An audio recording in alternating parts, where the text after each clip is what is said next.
అనేక దేశాలలో, అనేక ప్రాంతాల్లో అనేక భక్తులు ఏర్పడడానికి ప్రధాన కారణం ఆయా కాలాల్లో ఆయా వ్యక్తులకు దేవుడు ప్రత్యక్షమయ్యాడు. యోబుకు ప్రత్యక్షమయ్యాడు, కొర్నేలికి ప్రత్యక్షమయ్యాడు.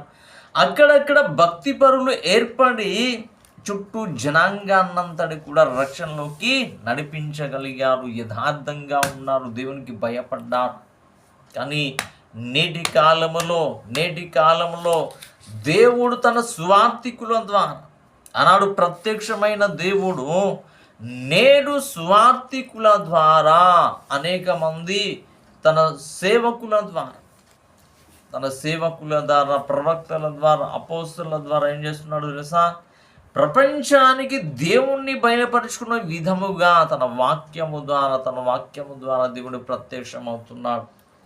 ఎవరికైతే వాక్యము వెళుతుందో, ఎవరికైతే వాక్యం వినగలుగుతాడో, ఆ వాక్యం వల్ల దేవుని యొక్క కార్యాలు జరిగించి వానిలో ప్రత్యక్షత కలిగించి దేవుడు బయలుపడి వాడు మారు మనసు పొంది రక్షణ పొందే అవకాశం ఉంది. ఆనాడు వివిధ రూపాలుగా ప్రత్యక్షమైన దేవుడు ఈనాడు వాక్య రూపంలో ప్రతి వ్యక్తిలోకి వెళ్ళి వానిలో క్రియ జరిగించి రక్షణ మారు మనసు పొందే విధంగా చేస్తున్నాడు. కాబట్టి దేవుడు ఎంతో గొప్పవాడు. కాబట్టి రక్షణ పొందాలి, అవకాశం ఉన్న ప్రతి ఒక్కరు కూడా రక్షణ పొందాలి, మారు మనసు పొందాలి. లేకుంటే నిత్యాగ్నిగుండములకు వెళ్ళే అవకాశం ఉంది. ఈ లోకము శాశ్వతం కాదు, ఈ లోకం ఎంతటి కూడా శాశ్వతం కాదు. భూమి మీద నివసించే ప్రతి ఒక్కరు ఏదో ఒక రోజున మరణించవలసిందే.